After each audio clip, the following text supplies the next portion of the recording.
Flow of charge, electric potential and potential difference. इसके बाद हमारा नेक्स्ट टॉपिक होता है इलेक्ट्रिक करंट।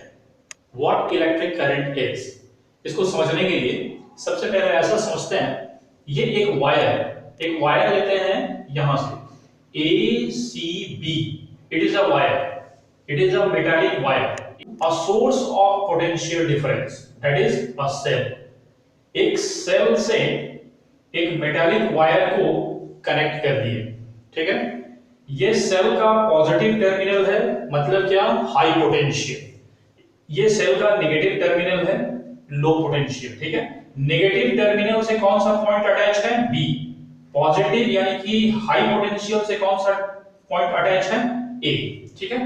जब इसको अटैच कर देते हैं तो होता क्या है, कोई भी metal good conductor of electricity इसलिए होता है क्योंकि उसके अंदर फ्री इलेक्ट्रॉन्स होते हैं। सपोज अगर ये मेटल है तो इसके अंदर कुछ फ्री इलेक्ट्रॉन्स हैं। ये फ्री इलेक्ट्रॉन्स मूव कर रहे हैं, रैंडमली मूव कर रहे हैं, उनका कोई डायरेक्शन नहीं है, कहीं भी जा रहा है, ठीक है। जब उन्हें पोटेंशियल डिफरेंस से अटैच कर दिया जाता है, अ सोर्स ऑफ पोटेंशियल डिफरेंस, यानी कि एक सेल से जैसे उन्हें जोड़ते हैं तो अब उनका डायरेक्शन वो जो इलेक्ट्रॉन्स जो मूव कर रहे हैं, फ्री इलेक्ट्रॉन्स, उनका डायरेक्शन सेट हो जाता है। सेट हो जाता है मतलब क्या, फिक्स हो जाता है। वो एक ही डायरेक्शन में मूव करने लगते हैं और वो डायरेक्शन क्या होता है, लो पोटेंशियल से हाई पोटेंशियल की तरफ, ठीक है। तो यहां पे इलेक्ट्रॉन्स यानी कि नेगेटिवली चार्ज, मैंने यहां पे दिखाया है नेगेटिव चार्जेस से, ये नेगेटिव चार्ज, ये इलेक्ट्रॉन को मैं रिप्रेजेंट कर रहा हूं। Electrons are moving from low potential to high potential, ठीक है। यहां पर जब ये नेगेटिवली चार्ज इलेक्ट्रॉन्स यहां पे जब आते हैं तब ये सेल में इंटर करते हैं। सेल में इंटर करने के बाद सेल क्या है, यहां पे केमिकल रिएक्शंस होता है। तो as a result of chemical reaction this negatively charge electron drive to negative terminal, यहां से यहां पे पहुंचाता है। कौन पहुंचाता है, तो सेल का यही काम है, सेल का काम यही है, ठीक है। तो अभी क्या, अब इलेक्ट्रॉन्स यहां आ गए, फिर इलेक्ट्रॉन्स यहां से फ्लो करने लगे, ठीक है। फिर यहां पहुंचे, chemical as a result of chemical reaction they drive to negatively charge terminal यानी कि low potential, again they flow through B to C and then A. तो इस तरह से कंटिन्यूअस फ्लो इलेक्ट्रॉन्स का बन जाता है, ठीक है। There is a continuous flow of electrons in the wire, कहां से कहां, from B to C and C to A, from B to C and C to A.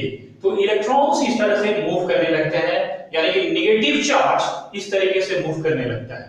तो या तो आप ये कहिए electrons are moving from B to C to A, या फिर ये कहिए कि ये जो वायर है, इस वायर में इलेक्ट्रिक करंट है, ठीक है।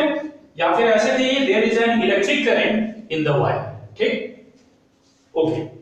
Now in case of metals, metal का केस, ये वायर किस चीज का था, मेटल का, ये मेटल का वायर था, ठीक है। तो मेटल के केस में क्या है, मेटल के केस में, in the case of metal, flow of negative charge constitute electric current.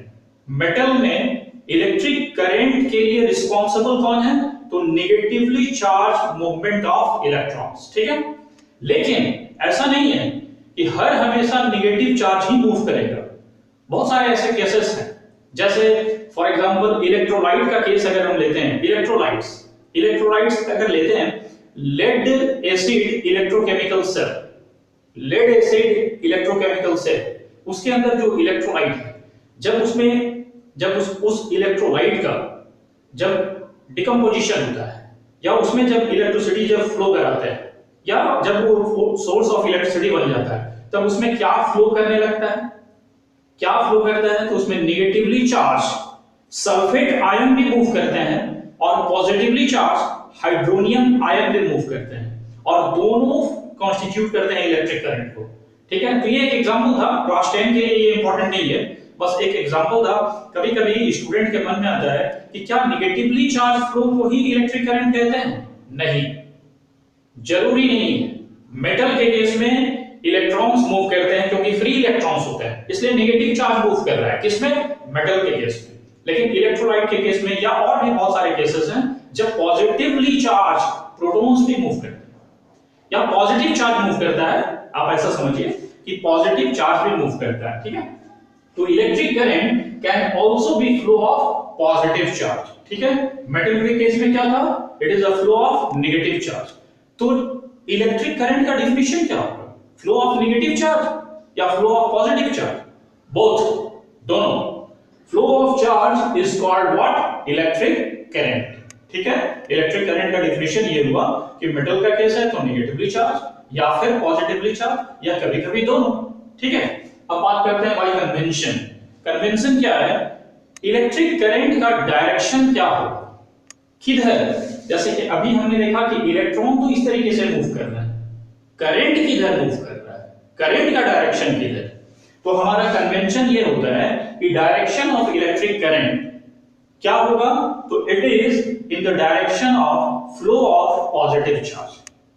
Flow of positive charge ही जिस डायरेक्शन में हो रहा है वही इलेक्ट्रिक करंट का डायरेक्शन होगा, ठीक है। तो यहां पर कहां हो रहा है? यहां पे पॉजिटिव चार्ज फ्लो कहां हो रहा है? तो हम इस केस में क्या कहेंगे? इस केस में हम कहेंगे कि direction of flow of positive charge तो हो नहीं रहा है, तो हम कहेंगे opposite to the direction of negative charge. Opposite to the direction of negative charge.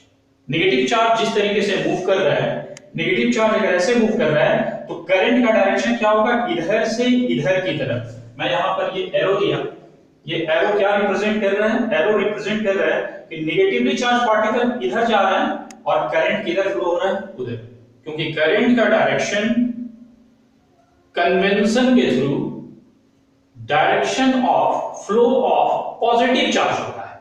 तो यहां तो है नहीं, तो हम कहेंगे कि opposite to the direction of flow of negative charge, ठीक है। तो अभी देखते हैं कि मेजरमेंट ऑफ इलेक्ट्रिक करंट क्या होगा, उसका यूनिट क्या होगा, एंड देन सम न्यूमेरिकल्स, ठीक है। तो अभी हमने देखा कि इलेक्ट्रिक करंट क्या है, तो it is flow of charge either positive और नेगेटिव। तो फ्लो ऑफ चार्ज को मेजर करना है तो कैसे मेजर करेंगे? Charge per unit time, unit time में कितना चार्ज फ्लो हो रहा है, it is the measurement of current, ठीक है।